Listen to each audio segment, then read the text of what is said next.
Hi, it's Diana from DianaMarchand.com, and I am here with my boyfriend Craig, and we are going to do a video about, because I get a lot of women asking me, what do I do when my spouse doesn't want to eat the way I want to eat, or doesn't want to eat healthy, is not into healthy eating, and and then it makes it really hard for them because they think they have to cook like two big meals, right? Two totally separate meals, and this is our dog Bailey here. Bailey. Two totally separate meals all the time, and then what a struggle that is.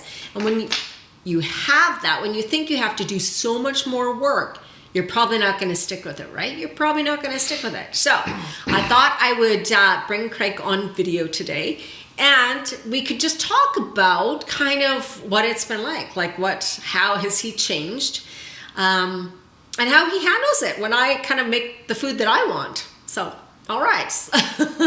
So we've been together probably, 10 years or so. And at the very beginning, I wasn't eating extremely healthy, but I was still eating, quite healthy. And he's a huge meat eater still to this day, right? Still to this day. So I never try to tell someone they have to give up certain things, right? Because that's not my place anyway. So I hope that you're not trying to tell your spouse or your kids that they need to give up something because they will just rebel, right? They would just rebel. So let's see. Now it took him about a year and a half, a year at least, to try a green smoothie. I am a little stubborn at times, right? So why was it, what was wrong with the green smoothie? Why did you think it was so horrible? It just looked kind of gross, actually. Just looks gross, that was And you know what? Change is never easy for people. But, once you try stuff, usually you find out it's not that bad. And you just go, it's kind of good. I work with it. I feel better when I have it. So, it's just like you can't force people to do stuff. I mean, because we all kind of get our back up when you try to do that. So it's just got to happen naturally. And if something's around you and it's there and you're hungry, you try it. And then you go, not so bad. Maybe I'll try it again. I mean, I used to think that way about girls too, but I came to like them after a while, right? Same as puppy dogs. I fought tooth and nail to get Bailey. Now I'm in love with him like crazy. Yeah. Right? So, I think we're all decided the same way, but you just try things and find what works for you. So when he tried the green smoothie, and then I don't even know what he said right after trying it. Probably didn't go, "Oh, that's so good, I love it." I think he went kind of like, "Oh, it's all right. And we had some incidents because he was eating some things that I wasn't crazy about. And one of those was Ichiban soup, those noodles. And then they have those packet flavorings, which are full of MSG and a whole bunch of crap. I used to love those things. I loved those. So when he would still have them, and in a way it was, I think, to just bug me a little bit, to kind of say he's still going to have me to, like, I'm not going to tell him what to do, right? Which is natural. So he would have them. He'd be making that soup, and then in the background I would say, "Oh, you making your brain tumor soup? Brain tumor soup." And I would go on and on about the brain tumor soup. Not very nice. No, so I think what happened was, like, it just got it, like, he couldn't help when he made it thinking of, oh my God, brain tumors, right? And that's just not a good It's not something you want to sign up for, right? So. And then the microwave thing too, I would kind of say the same thing. I'm like, why are you using a microwave? It just kills your food. You might as well eat cardboard. There's absolutely no nutrition, and, give him a hard time about that. But you kind of got to know when to push and when not to, absolutely. And when he started drinking the green smoothies, that's basically where I kept it for a while. I was happy he was having the green smoothies. I think he started noticing that he felt good with them, and his cravings probably, like, you probably started to crave them a little bit. Oh yeah, I mean they're good. I mean, I used to have like cereal with almond milk every morning, right? And now I just don't have that. I'd rather have a smoothie, right? It just feels better. And it's a good way, that way I don't feel so guilty about having a pepperoni or a smoky later in the day, right? So just works for me. It's a good, easy way to do it. I've turned a friend onto it.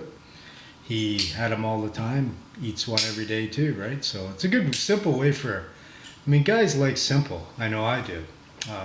I tend to cook in one pot barbecues, things like that, simple stuff. Smoothie, I just cram a bunch of stuff in it, throw it on, fire it up, away you go. Works for me. Hey, I'll tell you one funny story. We went to that raw food retreat in Costa Rica. You're not going to tell me this shit. No. Oh, I'm Okay. not telling Yeah. you. Yeah. Anyways, I was so paranoid about that because I'm thinking raw food for like so many days. But I think they had vegetarian cooked stuff, but Yeah. it wasn't going to be just all raw. Yeah. Anyways, I had a stash in my suitcase of a 6-pack of beer, I think, and some beef jerky. Yep. Had a bunch of beef jerky just in case. But you know what? I didn't even have to touch it. You know, once you tried it, it was definitely kind of out there for me. And you kind of go through withdrawals, but at least we had coffee. So I am addicted to coffee for sure. But, you know, it was kind of a good experience, right? I mean, I will say this, which is kind of wrong, but I say, like, if I ever got really sick with some kind of cancer or something, I think I'd rather go in a place like that where you got all and just go eat raw for a month or something, right? I think your body probably would heal itself. But, you know, there's just something there. Like, I really tried it. It was out of my comfort zone, but I did it. And, you know, it was a good experience. Yeah, he did go to a raw food retreat with me, so that was really a big thing. And even though he wasn't supposed to bring any alcohol or any meat at all, he did, but that was all right.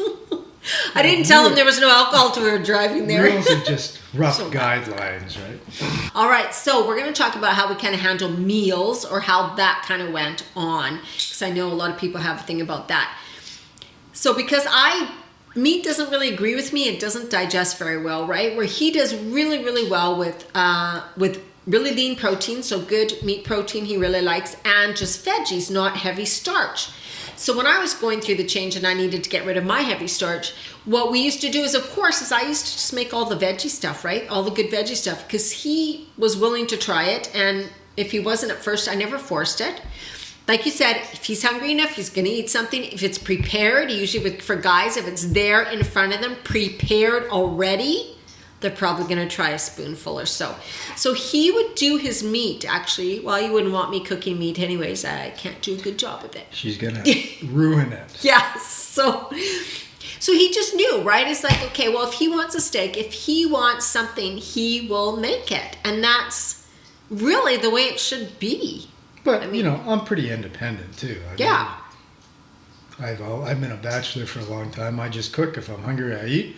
And if I don't want to cook, I just go out and buy something, right? So it's pretty simple stuff. I don't need somebody to do it all for me. If they do, great, bonus, but... And I do sometimes. And I do, but I cook what I want usually. Pretty much, yes. Well, sometimes what you want to, but it's really if you're trying to So make... it isn't a perfect world. Trust Yeah, me. no. It isn't. But, you know, you make it work, right? So, but I mean, I eat a lot healthier than I used to eat, for sure. Oh, yeah, like how has that Sure. changed? So Yeah. what would be your average day? God, if we can think back that long ago.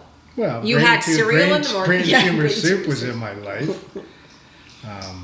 Yeah, I mean, I'd eat open a can of spaghetti sauce, can of tuna fish, make some pasta. That was another staple in my diet.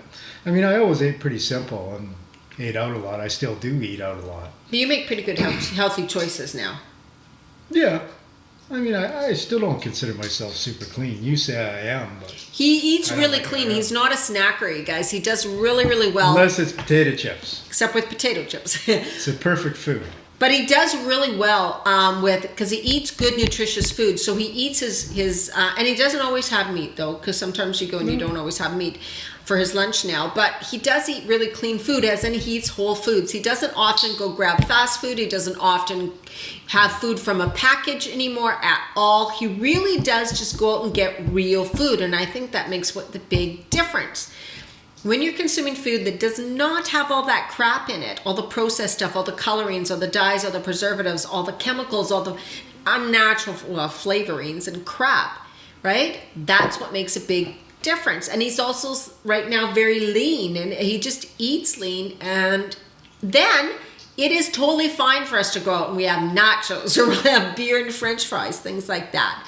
You can do that every once in a while if most of the time you're eating good, right? So it was just kind of a journey. He started out trying some of my stuff, when I was a raw food chef, I would have to always constantly be coming up with recipes. And so he would try. He was getting a little more open, but I never forced it. I would usually say things like, oh, you want to try this? If he said no, that would be okay. No, you can't force people to do stuff, right?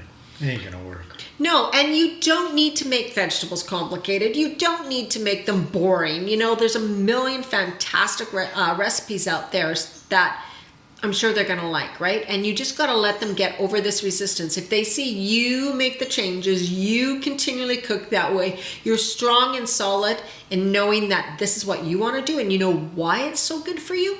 I think as soon as we start preaching to them like, oh, well, you need to do this, you need to do that because of your health, you're going to end up like this, you're going to end up like that. I mean, I don't know. Right? Maybe you get people that try to sabotage you. I don't know, but you probably would get the odd person that does that, right? They kind of try to suck you back to their world or where they're comfortable. But, you know, just stick with it. They'll eventually come around. That's all I can say, right? And if they don't, then you got to make some other choices, I guess, right? So. Yeah, and it's not about...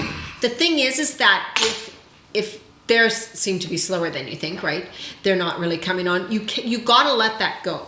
The more you stay angry at them, angry at the situation, frustrated, talking to other people how frustrated you are, talking to other people, why won't my husband change? Why won't my husband change? Why won't he do this? I just don't understand.